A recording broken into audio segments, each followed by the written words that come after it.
Yeah, I think it's fantastic news. Obviously, Indianapolis 500 is one of the oldest race in the world. It's one of the crown jewel of racing, and having a Formula One world champion come and show that this race is very special like that is tremendous for our sport. Even though it doesn't need that, it already is. That race is already something very special. So very excited to have him come. I'm very excited to race against him. Actually, Fernando is one of the greatest drivers that we've seen in history. So having him come over is truly something amazing. So I'm very excited. Good job, Andretti. That's awesome. It's good for our sport, and obviously McLaren coming on board is also great news for the sport. So all in all, it's a fantastic news. I think obviously we always want to have hype around Indy, and that's definitely going to bring a lot of attention. Coaching, I don't know. It's Fernando Alonso. How much coaching can he get? He's going to be fine. He's been around for a long time. He knows what to do. He knows he's going to find his way. He's going to have great teammates as well at Andretti. I don't want to give him too many tips anyway. But it's a different. It's definitely something very different. The feel of the race car is very different to what we feel on the road course. So for him, it's just going to be getting used to that speed and that feel that's very much on the edge all the time. But and running in traffic also. We run so close at Indy.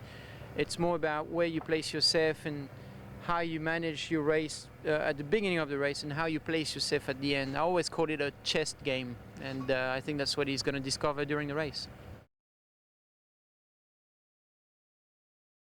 Well, like you said, I think there are three huge races, the three big races in the world. There's Indy 500, the 24 Hours of Le Mans, and Monaco Grand Prix. So those three will always be at the top. And for a driver, if you can win each one of them, you become a legend. So it's obviously very attractive to have that chance. So I think, obviously, it will open up a lot of eyes, I think, in Europe about IndyCar, about the Indianapolis 500. And I think for us, it just shows that we're on the right side of the slope. Our ratings are increasing, the attention for the sport is increasing. So I think this is again a really good boost for the future.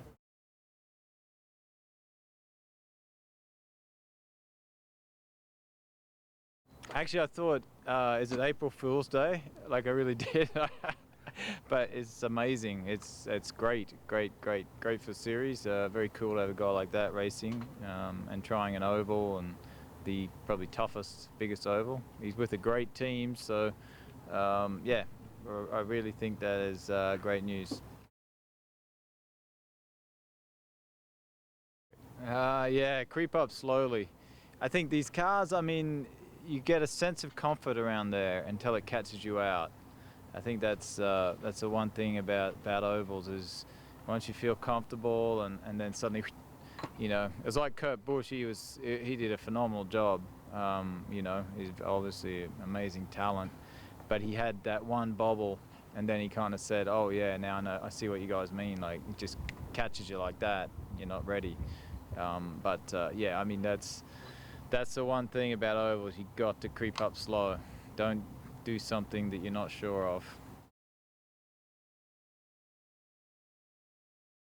I think he's starting a trend. I think Kurt Busch really started a trend for the NASCAR guys. You see a couple of the other guys kind of interested, and he showed that you can turn up and do it well. Like Kurt was a serious contender. I mean, he was right there in the top 6 at the end, and and I think that'll be similar with Alonso. If he has a great car, I mean, he'll be right up there. So I think that will set a trend, which is great for IndyCar.